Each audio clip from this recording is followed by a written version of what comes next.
On connaît tous les dérives d'Internet. Pourtant, elles sont plutôt rares par rapport à tous les événements qui se déroulent dans ce monde virtuel.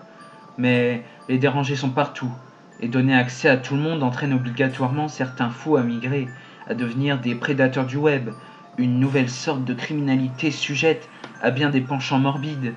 Sur Internet, les gens laissent leurs envies morbides s'exprimer. Ils cherchent le gore, ils cherchent la pornographie, et certains cherchent bien pire. Je ne me considère pas vraiment comme normal. Tous les gens que je croise dans la rue sont différents de moi, si peu intelligents, si manipulables et si obsédés par la beauté. Je suis le genre de gars qui passe ses journées sur l'ordinateur pour oublier le monde extérieur. Et je suis déjà obligatoirement tombé sur quelques images louches. Je suis passionné par le paranormal, l'ufologie, tous ces trucs dans le genre. Du coup, je fais souvent des recherches pour être à la page des nouvelles théories et tout ça. Un jour, je suis tombé sur un site tout simple. Pas de nom, juste l'adresse. Le site, c'était juste un fond noir avec quelques formes, et à l'avant, une barre de recherche en plein milieu de l'écran. Curieux, j'ai écrit « fantôme ». Rien ne se passe, juste la barre de recherche à nouveau vide.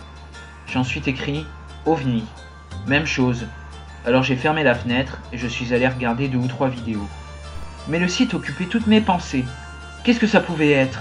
Finalement, j'y suis retourné.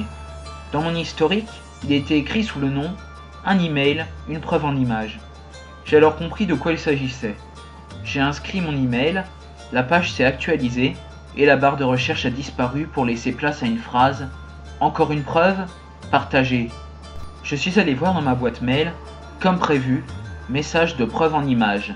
J'ai cliqué, un petit texte s'est affiché. Merci d'avoir utilisé un email, une preuve en image. Vous voulez plus d'images?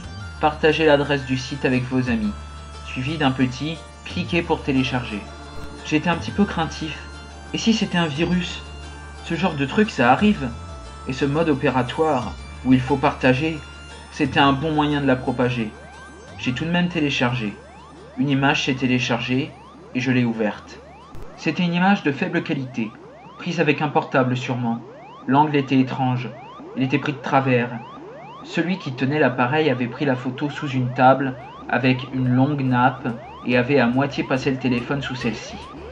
Même si la longue nappe blanche cachait une grande partie de ce qui se passait, on ne pouvait nier la présence de corps ensanglantés et d'une patte griffue. En bas à droite de l'image se trouvait une description en vert fluo, partagée pour vous rapprocher du secret. Je ne pouvais rien faire d'autre, il fallait que j'en voie plus. Alors j'ai envoyé à un ami et j'ai reçu un autre message, la même chose et une nouvelle image. Cette fois, l'image était de qualité plutôt bonne, prise depuis une caméra de sécurité dans le jardin d'une maison. À travers la fenêtre, on pouvait voir le même corps, mais sans la chose. Dans l'obscurité du jardin, on pouvait distinguer une forme, un homme. Non, pas vraiment. J'ai pensé à un fantôme. Ça avait l'air d'une sorte de masse floue, un ectoplasme. Et près de lui, plusieurs taches sombres sur le sol. On pouvait facilement penser qu'il s'agissait de sang. Puis encore une inscription. Partagez avec 2 personnes pour vous rapprocher du noir. Je l'ai encore fait. C'est fou comme je me suis pris au jeu. Encore une nouvelle image. Une chambre d'enfant. C'était le chaos. Les meubles étaient renversés. Le lit rose, sûrement celui d'une petite fille, était déchiqueté et recouvert de sang. On pouvait voir les petits bras dépasser dessous celui-ci. Qui prenait la photo? Et l'inscription, partagée avec 3 personnes pour qu'ils se rapprochent. J'étais vraiment mal à l'aise. Je veux dire, bien sûr c'était un fake, un canular morbide. Mais merde quoi, une petite fille. J'ai envoyé ça à 3 autres amis et j'ai reçu une autre image, bien plus morbide que toutes celles que j'ai pu voir. La petite fille était encore là, mais cette fois, c'était dans la rue. Elle était enroulée dans ses draps ensanglantés et accrochée à un lampadaire. En dessous, un passant, qui faisait comme si de rien n'était. Il était plutôt étrange, trapu, comme s'il n'avait pas de cou. En y regardant de plus près, ses mains étaient très longues. En réalité, elles étaient vraiment énormes et terminées comme des griffes, comme celle de la première image. Partagée avec 4 autres personnes pour connaître la vérité.